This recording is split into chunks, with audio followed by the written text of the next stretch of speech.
sordum adını,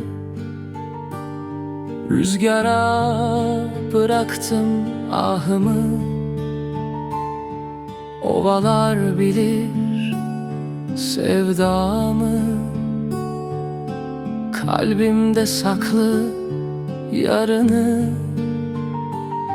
Nehir ağlar geceleri, ırmak taşır hayalleri. Orman sarar yalnızlığımı,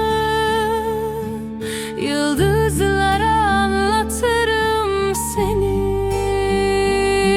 Bahar sen diye beklerim, çiçek sen diye açar içimde. Sevginle yaşar kalbim, özlemin var her hecede. Toprak kokar sesin gibi, gözlerin yaz sözlerin gibi.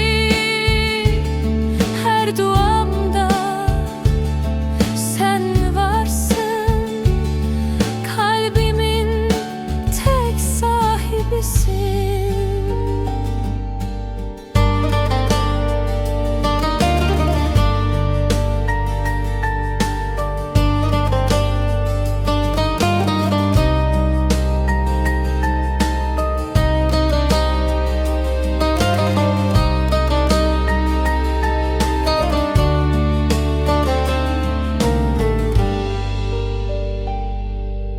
Bir yağmur ol düş üstüme,